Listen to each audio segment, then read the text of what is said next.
वळूया पुढल्या बातमीकडे। वंदे मातरम गीताला 150 वर्ष पूर्ण होत असल्याच्या पार्श्वभूमीवर राज्यातील सर्व शाळांमध्ये खरं तर 31 ऑक्टोबरपासून 7 नोव्हेंबरपर्यंत वंदे मातरम हे गीत गायनाला सरकारनं निर्देश दिलेले आहेत। पण राज्यातील बहुतांश उर्दू शाळेत हे वंदे मातरम गीत समूह पद्धतीनं गायलं जात नाहीये।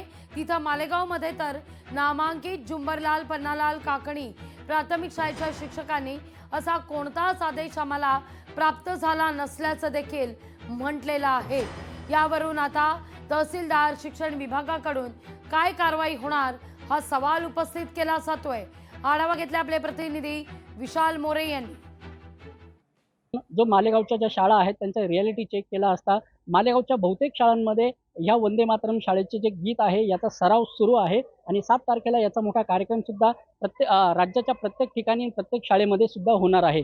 आज आपण आलो आहोत या प्रेमायसिसमध्ये। ही मालेगावची एक मोठी शाळा आहे, झुंबरलाल पन्नालाल काकाणी विद्यालय हे जे आहे, यात कनिष्ठ महाविद्यालय देखील आहे, प्राथमिक शाळा सुद्धा आहे। एक एवढी मोठी शाळा असताना मात्र येथील शाळेच्या शिक्षकांचं असं म्हणणं आहे की आमच्यापर्यंत कुठल्याही प्रकारच्या शासनाचा GR जो आहे तो पोहोचला नसल्या कारणाने या ठिकाणी जे आहे या शासनाच्या आदेशाची कुठेही अंमलबजावणी होताना दिसत नाही आणि वंदे मातरम गीत जे आहे हे या शाळेमध्ये कुठेही गाताना दिसलं जात नाही आणि विद्यार्थ्यांना सुद्धा याची कुठल्याही प्रकारची सूचना ही दिली गेलेली नाही आहे। मात्र जर त्या अनुषंगाने विचार केला तर शासनाचा GR जो आहे हा ऑनलाईन पद्धतीने फ्लॅश झाला आहे आणि बहुतेक शाळांमध्ये हा GR आलेला आहे आणि या GRच्या माध्यमातून या अंमलबजावणी प्रत्येक शाळांमध्ये सुरू झाल्याचं चित्र आहे। मात्र मालेगावात जर विचार केला तर ही शाळा मात्र त्या दृष्टिकोनातून विचार केला तर या शासनाच्या GRला अपवाद ठरते आहे।